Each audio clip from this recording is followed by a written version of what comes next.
میں تھوڑا سا آپ کی پیدائش کو بیان کرتا ہوں، چونکہ 12 ربیع الاول کو آپ تشریف لے۔ جمہور کا قول 12 ربیع الاول، اور بھی اقوال ہیں، لیکن یعنی جمہور علماء، ان تمام دنیا کے اکثر علماء 12 ربیع الاول ہی کو آپ کا مولد قرار دیتے ہیں۔ 8 کا قول بھی ہے، 9 کا قول بھی ہے، 10 کا بھی ہے، لیکن جمہور علماء عرب و عجم 12 پر اکثر کا اتفاق ہے، لہٰذا اسی کو ہی ساری دنیا میں خوشی کا دن سمجھا جاتا ہے، بنایا جاتا ہے، منایا جاتا ہے۔ تو میں چونکہ اکثر سفر میں ہوتا ہوں، یہ بہت عرصے کے بعد پہلا موقع میں پاکستان میں ہوں، ورنہ 12 ربیع الاول مختلف ملکوں میں ہر جگہ اللہ کے فضل سے لوگوں کو دیکھا، بڑے ذوق شوق سے آپ کی یاد میں مختلف طرح سے لوگ اس خوشی کا اظہار کرتے ہیں۔ تو پیر کی رات، پیر کی صبح ہو، 12 ربیع الاول، اصحاب فیل کا واقعہ کچھ 6 ماہ ہو چکے ہیں، 22 اپریل 571 عیسوی، اور صبح کے 4:20۔ یہ 4:20 میں اس لیے کہتا ہوں کہ 22 اپریل کو مکہ میں صبح صادق کو 4:20-22 پر ہوتی ہے۔ پہلے سے اعلان ہو رہے ہیں کہ ہمارے نبی آ رہے ہیں، من انفسکم، قبیلہ قریش میں سے آ رہے ہیں، اور سب سے اعلیٰ خاندان ہاشم میں سے آ رہے ہیں۔ تو آپ کے پاس اس وقت شفا بنت اسود، یہ عبد الرحمن بن عوف رضی اللہ تعالیٰ عنہ کی والدہ ہیں، یہ بطور دایا کے لیڈی ڈاکٹر کے حضرت آمنہ کے ساتھی، آمنہ بنت وہب، جو بنو زہرہ میں سے ہیں۔ تو آپ کی پیدائش صبح صادق کے وقت ہے، آپ پیدا ہوئے، سارا کمرہ خوشبو سے بھر گیا، اور آپ کی جو لیڈی ڈاکٹر ہیں شفا بنت اسود، وہ بھی بعد میں ایمان لائیں رضی اللہ تعالیٰ عنہ۔ وہ حیران ہو کے دیکھ رہی کہ جب آپ دنیا میں تشریف لائے تو آپ کے جسم پر کسی قسم کا کوئی نشان نہیں تھا۔ بچے پیدا ہوتے ہیں، اپنے ساتھ کتنی ماں کے پیٹ سے چیزیں ان کے اوپر لگی ہوتی ہیں، آپ دھلے ہوئے صاف ستھرے باہر تشریف لائے۔ ناف اور آنت ملی ہوتی ہے، پھر اس کو کاٹا جاتا ہے۔ ولد مختونا مقطوع السرہ، آپ کی ناف کٹی ہوئی تھی، آپ کا ختنہ ماں کے پیٹ سے ہوا تھا۔ صاف پاک پوتر پیدا ہوئے، وہ دیکھ کے حیران ہو رہی، اور آمنہ کو دکھا رہی، وہ بھی حیران ہو رہی۔ تو ماں کے پہلو میں لٹایا، تو جو ہی پیچھے ہٹیں تو آپ نے کروٹ بدلی، پورے سجدے میں گئے، فل سجدہ کیا لمبا۔ ماں بھی ڈر گئی، دائی بھی ڈر گئی۔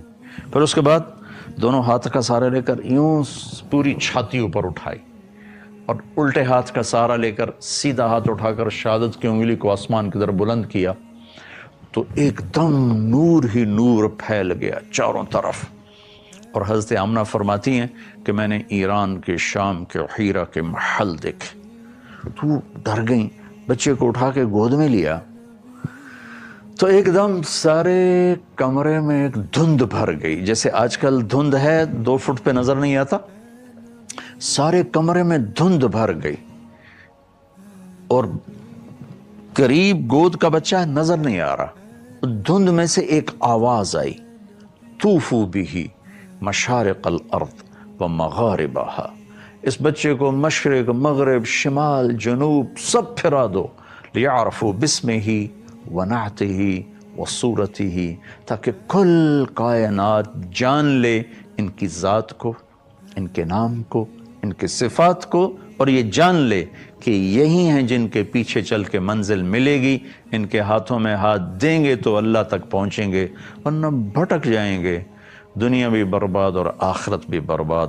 وآتوہ خلق آدم، انہیں آدم کے اخلاق دو، ومعرفت شیث، اور شیث کی معرفت دو، وشجاعت نوح، اور نوح کی معرفت دو، وخلت ابراہیم، ابراہیم کی دوستی دو، واستسلام اسماعیل، اسماعیل کی قربانی دو، وفصاحت صالح، صالح کی فصاحت دو، وحکمت لوط، اور لوط کی حکمت دو، وبشرا ورضا اسحاق، اسحاق کی رضا دو، و بشرا یعقوب، اور یعقوب کی بشارت دو، و جمال یوسف، یوسف کا خوبصورت حسن و جمال دو، و شدت موسیٰ، یوسف کا جمال دو، موسیٰ کا جلال دو، و طاعت یونس، یونس کی طاعت دو، و لحن داود، داود کی شیریں زبان دو، و قلب ایوب، ایوب کا دل دو، و عصمت یحییٰ، اور یحییٰ کی پاک دامنی دو، و زہد عیسیٰ،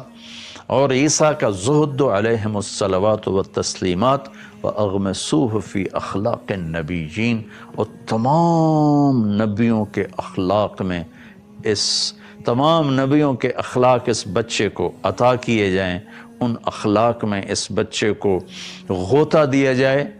یہ آواز آئی اور ایک دم بادل چھٹا، تو حضرت آمنہ فرماتی میں نے دیکھا میرے بچے کا چہرہ 14ویں رات کے چاند کی طرح چمک رہا تھا، یہ آپ کی آمد ہے۔ زمین آسمان میں غلغلہ مچا ہوا تھا، ایک سمندر کی مچھلی نے دوسرے سمندر کی مچھلیوں کو جا کے مبارک دی، ساری دنیا کے بت زمین پر گر گئے۔ ایران کے لوگ آگ کی پوجا کرتے تھے، تو 1000 سال سے ایران میں آگ کے پجاریوں کا راج تھا، تو 1000 سال سے آگ مسلسل جل رہی تھی، اس میں اود کی لکڑی ڈالی جاتی تھی اور اگر کی لکڑی اور ڈالی جاتی تھی، ایک دم آگ بجھ گئی۔ ایران کے بادشاہ نوشیروان نے محل بنایا تھا قصر ابیض، اور وہ اتنا مضبوط محل تھا کہ عباسی دور میں ابو جعفر منصور نے توڑنا چاہا تو توڑ نہیں سکا، اتنی مشکل پیش آئی اس کو توڑنے میں۔ ایک دم اس کے 14 بڑے بڑے برج دھڑم سے زمین پر گرے،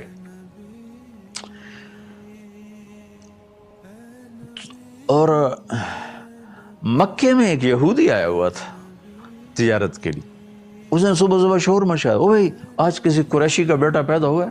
کہاں فلاں کا بیٹا پیدا ہوا ہے۔ کوس کباب زندہ؟ کہاں زندہ؟ کہ نہیں کوئی ایسا بچہ بتاؤ جو یتیم پیدا ہو۔ کہاں عبد المطلب کا پوتا؟ کہا مجھے دکھاؤ۔ تو جب آپ کو لایا، آپ کے چہرے پہ نظر پڑی، تو اس نے پیچھے کمر سے کپڑا ہٹا کے دیکھا تو مہر نبوت، تو اس کی چیخ نکلی کہ ویل لبنی اسرائیل، ہلاک ہو گئے بنو اسرائیل، لقد خرجت النبوۃ منہا، آج نبوت اسرائیل کی اولاد سے نکل گئی، بنو اسرائیل سے نکل گئی۔ لقد رحتم بہا یا معشر قریش، اے قریش تمہیں مبارک ہو، یہ نبوت تمہارے گھر میں آ گئی۔ کائنات میں غلغلہ مچ گیا، سمندر کی مچھلیاں مبارک دے رہی۔ ایران کا بادشاہ پریشان ہو گیا، اس نے اور اس کے وہ پجاری نے آ کر کہا جی آگ بجھ گئی، ادھر 14 برج گر گئے۔ انہوں نے کہا یہ کیا ہوا؟ تو اس نے ہیرا کے بادشاہ کو پیغام بھیجا کہ کوئی آسمانی کتابوں کا عالم بھیجو۔ تو انہوں نے ہیرا کے پادری عیسائی پادری عبد المسیح کو بھیجا۔ اس نے بات سنی، کہا جی میرا علم اتنا نہیں، میرا ایک ماموں ہے شام میں رہتا ہے، میں اس سے پوچھتا ہوں۔ اس کا نام تھا سطیع۔ شام پہنچے، وہ اس وقت نزع کی حالت میں تھے، تو انہوں نے اس کو ہلا کر وہ کہ سطیع میں آپ کا بھانجا عبد المسیح آیا ہوں۔ ان کی آنکھ کھلی، دیکھا، ان کے بتائے بغیر فرمایا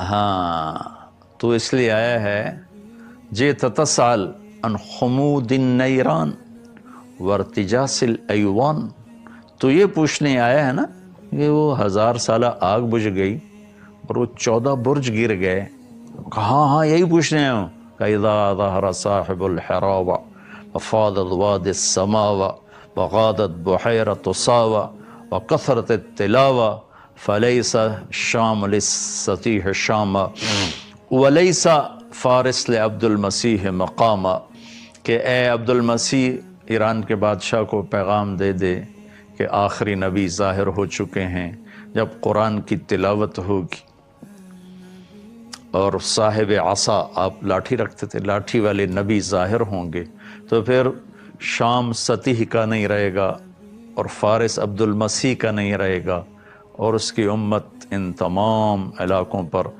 اللہ کا جھنڈا گاڑیں گے۔ یہ آپ کی پیدائش پر ہو رہا ہے، ابھی کسی کو نہیں پتا، یتیم پیدا ہو رہے ہیں۔ عبد المطلب تو ساری رات بیت اللہ کا پردہ پکڑ کے روتے رہے کہ میرے مالک میرا بیٹا چلا گیا ہے، اس کو بیٹا عطا فرما تاکہ اس کی نشانی باقی رہے. انہیں کیا خبر کہ آج کون آ رہے ہیں، وجہ کائنات آ رہے ہیں، سبب کائنات آ رہے ہیں، اللہ کے محبوب ترین ہستی تشریف لا رہے ہیں جن کا نام اللہ خود رکھیں گے محمد و احمد. آپ نے فرمایا میرے اللہ نے میرے 10 نام رکھے، میں محمد، میں احمد، میں ماحی، میں حاشر، میں عاقب، میں فاتح، میں خاتم، میں ابو القاسم، میں طٰہٰ، میں یاسین. اور قرآن میں جاؤ تو شاہد، مبشر، نذیر، داعی اللہ، سراج منیر، عزیز، حریص علیکم، بالمؤمنین رؤوف رحیم، المزمل، المدثر، طٰہٰ، یاسین.